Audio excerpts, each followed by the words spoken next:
আসসালামু আলাইকুম এভরিওয়ান, সবাইকে ওয়েলকাম নতুন আরও একটা রেসিপি দেখার জন্য। আজ আপনাদের সাথে শেয়ার করব চিকেন বার্গার।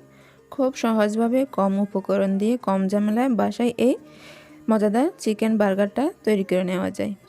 তৈরি করা যেমন সহজ, খেতেও দারুণ মজার। তাই আশা করি প্রতিবারের মতন আজকের রেসিপিও আপনাদের ভালো লাগবে।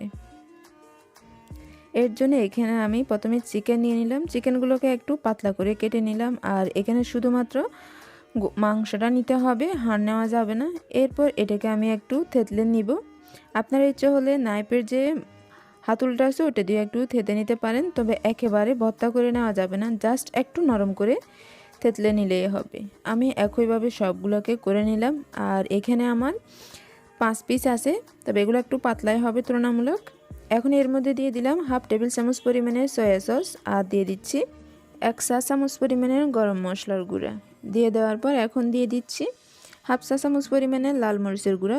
এটা সম্পূর্ণ নিজস্ব টেস্টের উপরে কম বেশি করে নিতে পারবেন। এখন দিয়ে দিলাম 1/4 চা চামচ পরিমাণের কালো গোলমরিচের গুঁড়া, 1 চা চামচ পরিমাণের জিরা ও ধনিয়া গুঁড়া। সেই সাথে দিয়ে দিচ্ছি স্বাদ মতো লবণ। যেহেতু এখানে সয়া সস ব্যবহার করলাম, তাই লবণটা একটু সেদিক খেয়াল করে দিবেন, কারণ সয়া সসে লবণ থাকে। দিয়ে দিলাম হাফ চা চামচ পরিমাণের রসুন বাটা আর হাফ চা চামচ পরিমাণের আদা বাটা। দিয়ে দেওয়ার পর সব কিছুকে খুব ভালোভাবে মিশিয়ে নিচ্ছি। আর এই কয়েকটা মশলা দিয়ে মূলত আজকে চিকেন বার্গারটা তৈরি করব। এটাকে আমি এক সাইডে রেখে দিলাম প্রায় 1 ঘন্টার জন্য। অন্যদিকে একটা মিক্সিং বলের মধ্যে নিয়ে নিলাম হাফ কাপ পরিমাণের ময়দা, 2 টেবিল চামচ পরিমাণের কর্নফ্লাওয়ার, স্বাদ মতো লবণ। দিয়ে দেওয়ার পর খুব ভালো করে এগুলোকে মিশিয়ে নিচ্ছি। মিশিয়ে নিয়ে নেওয়ার পর এটাকেও আমি এক সাইডে করে নিলাম। আর অন্যদিকে নিয়ে নিলাম কিছুটা নর্মাল পানি। আর এদিকে যে প্রথমে চিকেনটা আমি ম্যারিনেট করার জন্য রেখে দিয়েছিলাম ওটা নিয়ে নিলাম। এখন এর থেকে আমি একটা চিকেনের অংশ নিয়ে প্রথমে যে ময়দার মিশ্রণটা রেডি করে রাখছিলাম ওর মধ্যে নিয়ে নিচ্ছি। খুব ভালোভাবে এটাকে কোট করে নিচ্ছি। একটু ভালোভাবে সময় নিয়ে কোট করে নেবেন, যাতে প্রতিটা অংশের মধ্যে ময়দাটা খুব ভালোভাবে কোট হয়। এরপর ময়দার বাড়তি অংশটা ফেলে দিয়ে পানির মধ্যে আমি এভাবে রেখে দিলাম প্রায় 6 থেকে 7 সেকেন্ডের জন্য। এরপর আবারও ময়দার মধ্যে এটাকে কোট করে নিচ্ছি। পানিটাকে জড়িয়ে তারপর ময়দার মধ্যে কোট করবেন। আর পানিটা জড়ানোর জন্য কিন্তু এটাকে আবার অতিরিক্ত নাড়াচাড়া করতে যাবেন না, হালকা হাতে একটু পানিটা জড়িয়ে তারপর ময়দার মধ্যে কোট করে নেবেন। আমি ময়দার মধ্যে কোট করে নিলাম। আর একইভাবে সবগুলা কোট করে নিব। একটু সময় নিয়ে করবেন যাতে পারফেক্টলি হয়।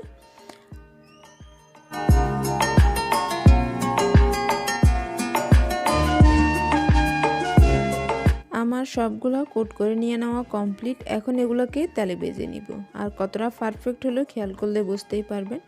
চুলার পরিমাণ মতো তেল দিয়ে তেলগুলোকে খুব ভালোভাবে প্রথমে গরম করে নিলাম। এরপর চুলার আঁচটাকে কমিয়ে এগুলোকে একটু সময় নিয়ে আমি ভেজে নিব। তবে প্রথমে অবশ্যই তেলটাকে খুব ভালোভাবে গরম করে নিতে হবে। যখন এক পাশ কিছুটা শক্ত হয়ে আসলো তখন এগুলোকে উল্টিয়ে দিবেন। দড়িয়ে অতিরিক্ত নাড়াচাড়া করার প্রয়োজন হবে না, একটু সময় নিয়ে ভেজে নিলেই হবে। এটা সম্পূর্ণ ভাজি করতে 8 থেকে 10 মিনিট সময় লাগতে পারে। যেহেতু এগুলো তুলনামূলকভাবে পাতলা, তাই খুব দ্রুত কিন্তু এগুলো সিদ্ধ হয়ে যাবে। আমার এগুলো কিন্তু ভাজা কমপ্লিট। এখন যতটুকু সম্ভব তেল জড়িয়ে তুলে নিচ্ছি। আর সবগুলো কিন্তু আমি একইভাবে ভেজে নিব। তেল থেকে নামানোর সাথে সাথে এর মধ্যে আমি একটা চিজের স্লাইসগুলো দিয়ে দিলাম, কারণ এগুলো ঠান্ডা হয়ে যাওয়ার পর চিজটা কিন্তু আর গলবে না, তাই চেষ্টা করবেন সাথে সাথে দিয়ে দেওয়ার জন্য। এদিকে আমি যে বানটা রেডি করে রাখছিলাম ওটাও নিয়ে নিলাম। এটাও আমি বাসায় তৈরি করলাম। আর এর রেসিপি অলরেডি চ্যানেলে দেওয়া আছে, আপনাদের সুবিধার্থে আমি ডেসক্রিপশন বক্সে লিঙ্কটা দিয়ে দিব। আর যে সসটা দেখতে পাচ্ছেন এটাও হোমমেড সস। এর রেসিপি অলরেডি চ্যানেলে আছে, আপনাদের সুবিধার্থে তাও আমি ডেসক্রিপশন বক্সে লিঙ্কটা দিয়ে দিব, প্রয়োজন হলে দেখে নিতে পারেন। এখন আমি এর মধ্যে পরিমাণ মতো সস দিয়ে দিলাম। আর এই সসটা কতটুকু দিবেন সম্পূর্ণ টেস্টের উপরে ডিপেন্ড করে। এখন এর মধ্যে দিয়ে দিলাম শসা আর টমেটো। আপনারা আপনাদের পছন্দ অনুযায়ী এর মধ্যে সালাদ অ্যাড করতে পারবেন।